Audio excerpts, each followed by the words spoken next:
ராசி சக்கரத்திலேயே முதன்மையாக வரக்கூடிய நம்மளுடைய மேச ராசி என்பவர்களுக்கு இந்த பங்குனி மாதம் எப்படி அமைந்திருக்கு? 12வது மாதம் உங்களுக்கு என்னென்ன மாற்றத்தை கொடுக்க போகுது? எந்தெந்த விஷயம்லாம் உங்களுக்கு சாதகமாக அமைய போகுது? உங்களுடைய நீண்ட நாள் விருப்பம், ஆசைகள், நிதி நிலைமை இதெல்லாம் எப்படி இருக்க போகுது? என்னென்ன விஷயங்கள்லாம் உங்களுக்கு சாதகமாக இருக்க போகுது? என்னென்ன விஷயம் உங்களுக்கு பாதகமாக இருக்க போகுது? ஏன்னா ஜென்ம சனியில் 7.5 சனி காலம் ஆரம்பமாக இருக்கிறதுனால இந்த காலகட்டம் என்னென்ன மாற்றத்தை உங்களுக்கு தரப்போகுது அப்படிங்கிறத தொடர்ந்து இந்த வீடியோவில் விளக்கமாக சொல்லியிருக்கோம். நிச்சயமாக நல்ல ஒரு யூஸ்ஃபுல்லான வீடியோவாக தான் இந்த மேசராசி என்பவர்களுக்கு இருக்கும். அதனால் வீடியோவை கடைசி வரைக்கும் பாருங்கள். நீங்கள் இப்போ தான் ஃபஸ்ட் டைமாக நம்ம சேனலை பார்க்குறதா இருந்தால் நம்ம சேனலை சப்ஸ்கிரைப் பண்ணிக்கோங்க. கூடவே இருக்கிற பெல் ஐக்கானையும் கிளிக் பண்ணிக்கோங்க. அப்போ தான் நாங்கள் போடுற ஒவ்வொரு வீடியோவுமே உங்களுக்கு நோட்டிஃபிகேஷனாக வரும்.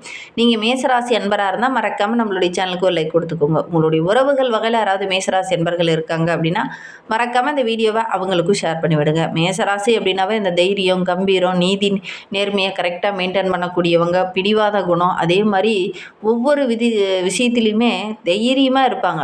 எவ்வளோ கஷ்டம் வந்தாலும் பிரச்சனை வந்தாலும் அதை தைரியமாக ஹேண்டில் பண்ணி அந்த பிரச்சனையை சால்வ் பண்ணக்கூடிய ஒரு ராசி இந்த மேச ராசி அப்படின்னே சொல்லலாம். இவங்களுக்கு இந்த பங்குனி மாதம் அப்படிங்கிறது நல்ல ஒரு அமோகமான மாதமாக அமைந்திருக்கு. ஏன்னா செல்வ செழிப்பே இல்லைனா கூட அந்த செல்வ செழிப்பை பெறக்கூடிய ஒரு ராசி அப்படின்னா அந்த மேசராசி என்பவர்களை சொல்லலாம். ஏன்னா செவ்வாய் ஆளக்கூடிய ராசி. அதனால் செல்வம் அப்படிங்கிறது இவங்க சேர்க்கணும் அப்படிங்கிறத விரும்பக்கூடிய ஒரு ராசி இந்த மேசராசி அப்படின்னே சொல்லலாம். நிலமே இல்லைனா கூட நிலத்தை வாங்கக்கூடிய ஒரு ராசி இந்த மேசராசி. இதனால் வரைக்கும் நான் நிலம் வாங்கலை அப்படின்னா கூட ஃபைனலாக ஒரு 60-65 வயசுக்குள்ளேயாவது இவங்க நிலம் வாங்கிடுவாங்க உங்களுடைய பேரில். அந்த அளவுக்கு போராடி அந்த மனை வாங்கணும், மண் வாங்கணும் அப்படிங்கிற ஒரு ஆசை உள்ள ஒரு ராசி இந்த மேசராசி. இவங்களுக்கு இந்த பங்குனி மாதம் அப்படிங்கிறது நல்ல ஒரு யோகமான மாதமாக அமைந்திருக்கு. பங்குனி மாதம் 19 வரை 11ஆம் இடமான லாபஸ்தானத்தில் சஞ்சரிக்கக்கூடிய செவ்வாய் உங்களுக்கு நல்ல ஒரு முன்னேற்றத்தை கொடுப்பார். ஏன்னா உங்களுடைய ராசி அதிபதி உங்களுக்கு சாதகமாக இருக்கிறது ரொம்ப யோகம். லாபஸ்தானத்தில் இருக்கிறது நல்ல ஒரு முன்னேற்றம் அப்படின்னே சொல்லலாம். அதன் பிறகு 12ஆம் இடமான விரயஸ்தானத்திற்கு செல்லும்போது ஒவ்வொரு விஷயத்திலுமே நீங்கள் திட்டமிட்டு செயல்படணும். பங்குனி 19க்கு அப்புறம் நீங்கள் ஒவ்வொரு விஷயத்திலையும் திட்டமிட்டு செயல்பட்டீங்க அப்படின்னா ஒரு சில பிரச்சனைகளை நீங்கள் நிதானமாக தான் அணுகணும். எப்பவும் போல் அந்த இதை வேகத்தோடு செயல்படுறது, கரெக்டாக அந்த டைமில் நடக்கணும் அப்படிங்கிற சொல்கிறது, அதெல்லாம் கொஞ்சம் நிதானத்தை கடைபிடிக்கணும். அவசரம் காட்டக்கூடாது. உறவுகளால் வேலை செய்கிற இடத்துல கொஞ்சம் சின்ன சின்ன எண்ணல்கள், சின்ன சின்ன மாற்றங்கள் அது கொண்டுட்டு வரும். இருந்தாலும் நல்ல மாற்றமாக நீங்கள் மாற்றிக்கிறதுக்கு கொஞ்சம் முயற்சி பண்ணுவீங்க. அந்த முயற்சிக்கு ஒரு அளவுக்கு சாதகமான பலன் கிடைக்கும். இருந்தாலும் நீங்கள் கொஞ்சம் சுப விரயமாக மாற்றிக்கிறது நல்லது. ஏன்னா ஒரு சில சுப விரயங்கள் ஏற்படக்கூடிய ஒரு சந்தர்ப்பங்கள் இந்த காலகட்டத்தில் அமையும். அதனால் முடிந்த அளவுக்கு நீங்கள் சுப விரயமாக கொஞ்சம் மாற்றிக்கிட்டீங்க அப்படின்னா ரொம்ப முன்னேற்றத்தை எதிர்பார்க்கலாம். சுய ஜாதகத்தில் உங்களுடைய தசாபுத்தி எப்படி இருக்குது, உங்களுடைய ஜனன சாதகத்தில் என்னென்ன மாற்றங்கள், கிரக அமைப்புகள் சாதகமாக இருந்தது அப்படின்னா உங்களுடைய புத்திசாலித்தனம் இந்த காலகட்டத்தில் வெளிப்படும். விரயம் கொஞ்சம் குறையும். அதனால் இந்த பங்குனி 19 வரைக்கும் ஓரளவுக்கு சாதகமாக இருக்குது. அதுக்கப்புறம் சின்ன சின்ன விரயங்களை சந்திக்க வேண்டிய ஒரு சூழ்நிலை இருக்குது. உங்களுடைய தசாபுத்தி கோச்சார ரீதியான பலன்கள், உங்களுடைய ஜனன சாதகத்தில் கிரக அமைப்புகள் எப்படி இருக்குது அப்படின்னு பார்த்தா தான் கரெக்டாக சொல்ல முடியும். உங்களுடைய சுய ஜாதகத்தை பார்க்கணும் அப்படின்னா டிஸ்கிரிப்ஷனில் நம்பர் கொடுத்துருக்கோம். அந்த நம்பருக்கு கான்டாக்ட் பண்ணுங்கள். வியாபாரத்தில் நல்ல லாபம் கிடைக்கும். ஒவ்வொரு விஷயத்திலுமே திட்டமிட்டு செயல்படுங்க. புதுசாக எதிலையாவது முதலீடு போடுறீங்க அப்படின்னா அவசரம் காட்ட வேண்டாம். கொஞ்சம் கவனமாக இருக்கிறது நல்லது. உங்களுடைய சேமிப்பு கூட ஒரு சில இடத்துல கரையிறதுக்கான சூழ்நிலை இருக்குது. அதனால் மாதம் முதல்ல நல்ல ஒரு வருமானம் இருக்குது, நல்ல ஒரு மேன்மை இருக்குது அப்படின்னா கூட இடையில பார்த்திங்கன்னா 19க்கு அப்புறம் பார்த்திங்கன்னா சின்ன சின்ன இடைஞ்சல்கள் வர்றதுக்கான ஒரு சூழ்நிலை இருக்குது. உங்களுடைய முடிவுகளை மற்றவங்க ஏற்றுக்க மாட்டாங்க. கொஞ்சம் தனிமையாக இருக்கிற மாதிரி ஒரு சூழ்நிலை ஏற்படும். உங்களுடைய உணர்வே பார்த்திங்கன்னா தனியாக இருக்கிறோம் அப்படிங்கிற மாதிரி ஒரு சூழ்நிலை இந்த காலகட்டத்தில் ஏற்படும். எதையுமே கொஞ்சம் உணர்வுபூர்வமாக யோசிப்பீங்க. அதனால் ஒரு சில இடைஞ்சல்களை சந்திக்க வேண்டிய ஒரு சூழ்நிலை இருக்குது. மனம் ரொம்ப எளிமையை தேடி போகும். உங்களுடைய கற்பனை குதிரை கொஞ்சம் அதிகமாகும். எப்படின்னா தனிமையாக இருக்கிற மாதிரி, உறவுகளில் ஏதோ உங்கள் பேச்சை கேட்காத மாதிரி, அந்த மாதிரி உணர்வுகள்லாம் இந்த 19க்கு அப்புறம் ஏற்படும். அதனால் கொஞ்சம் மனதை அலைப்பாய விடாமல் மன நிம்மதி கிடைக்கணும் அப்படின்னா யோகா, தியான பயிற்சி இதெல்லாம் ஈடுபடுறது ரொம்ப நல்லது. மனம் தடுமாற்றம் கொஞ்சம் ஏற்படும். யாரையுமே இந்த காலகட்டத்தில் முழுமையாக நம்ப முடியல அப்படிங்கிற மாதிரி ஒரு சூழ்நிலையில் ஏற்படும். எதுலேயுமே கொஞ்சம் நிதானத்தை கடைபிடிங்க. அவசரம் காட்ட வேண்டாம். யாரை பற்றும் ஒரு தவறுதலான எண்ணமும் மனதுக்குள்ளே போக வேண்டாம்.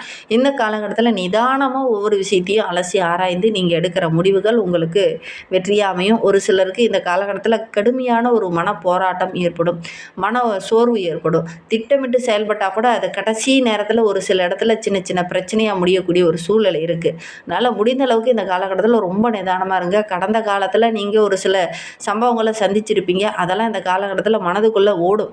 இது கரெக்டாக இருக்கும், நம்ம கரெக்டாக தான் போகிறோம் அப்படிங்கிற மாதிரி செயல்படுவீங்க. ஏன்னா நீங்கள் மனதில் படத்தை வெளிப்படையாக பேசக்கூடிய ஆளுங்க.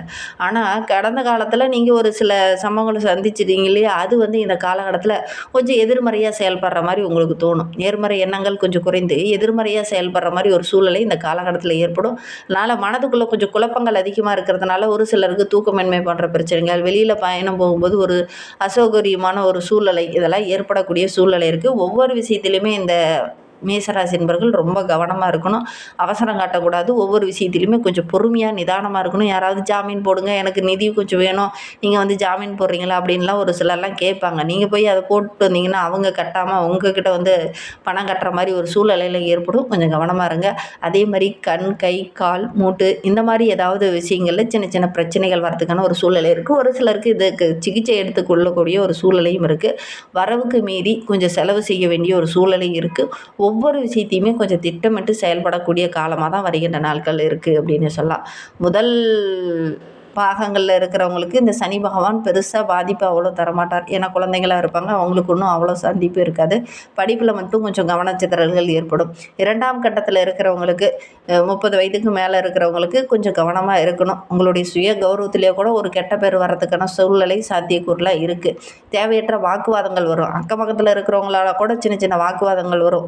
குறிப்பாக நிலம் சம்மந்தமான விஷயத்தில் கொஞ்சம் பிரச்சனைகள் வரதுக்கான சூழ்நிலை இருக்குது. சொத்து சம்மந்தமான, குறிப்பாக பூர்வீக சொத்து சம்மந்தமான பிரச்சனையெல்லாம் கொஞ்சம் வரதுக்கான சூழ்நிலை இருக்குது. கொஞ்சம் அவஸ்தையை சந்திக்க வேண்டிய சூழ்நிலையெல்லாம் இருக்குது. கொஞ்சம் கவனமாக இருக்கிறது நல்லது அப்படின்னே சொல்லலாம்.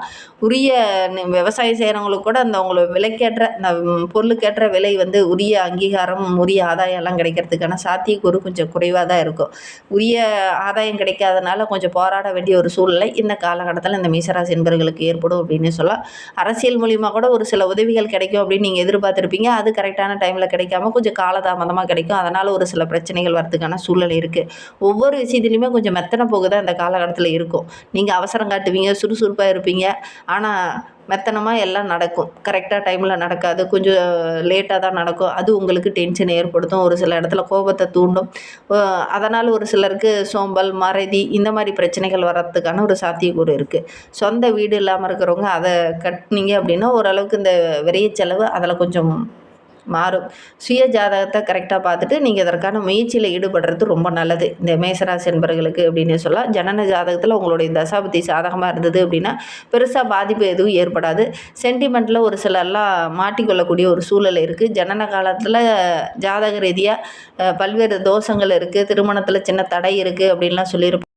அந்த தடைகள்லாம் நீங்கி இந்த காலகட்டத்தில் முயற்சி பண்ணீங்க அப்படின்னா ஒரு அளவுக்கு நல்ல வரன் அமையக்கூடிய யோகம் இருக்குது. ஏன்னா விரைய செலவு வர்றதுக்கான சாத்தியக்கூறு இருக்கிறதுனால நீங்கள் சுப விரயமாக மாற்றிக்கிறது நல்லது. திருமணம் போன்ற சுபகாரியங்கள்லாம் அந்த காலகட்டத்தில் நடக்கக்கூடிய யோகம் இருக்குது. அது ஆணாக இருக்கட்டும் பெண்ணாக இருக்கட்டும் உங்களுடைய சுய ஜாதகத்தில் பார்த்துட்டு நீங்கள் இதற்கான விஷயத்தில் இறங்குறது ரொம்ப நல்லது மேசராசி என்பவர்களை பொறுத்தவரையில் இந்த காலகட்டத்தில். அதே மாதிரி இந்த காலகட்டத்தில் குரு பகவானும் உங்களுடைய ராசியில் அமரும்போது ஜோதிட சாஸ்திரத்தின்படி பார்க்கும்போது பல்வேறு விதமான யோக பலன்கள் கிடைக்கக்கூடிய குரு பகவான் குரு மங்கள யோகமாக அமரும்போது நம்மளுடைய மேசராசி என்பவர்களுக்கு, அதுவும் ராசியோட அதிபதி செவ்வாய் 4ஆம் பார்வையால் 3ஆம் இடத்துல சஞ்சரிக்கும் போது நம்மளுடைய மேசராசி என்பவர்களுக்கு ஓரளவுக்கு சாதகமான பலன் கிடைக்கும். எந்த விஷயம்லாம் தடைபட்டு நினைச்சோம், குறிப்பாக சுபகாரியெல்லாம் தடைபட்டு நின்றுச்சு அப்படின்னா அதெல்லாம் அந்த காலகட்டத்தில் நடக்கும். நிறைய அற்புதமான நிகழ்வுகளும் நடக்கும்.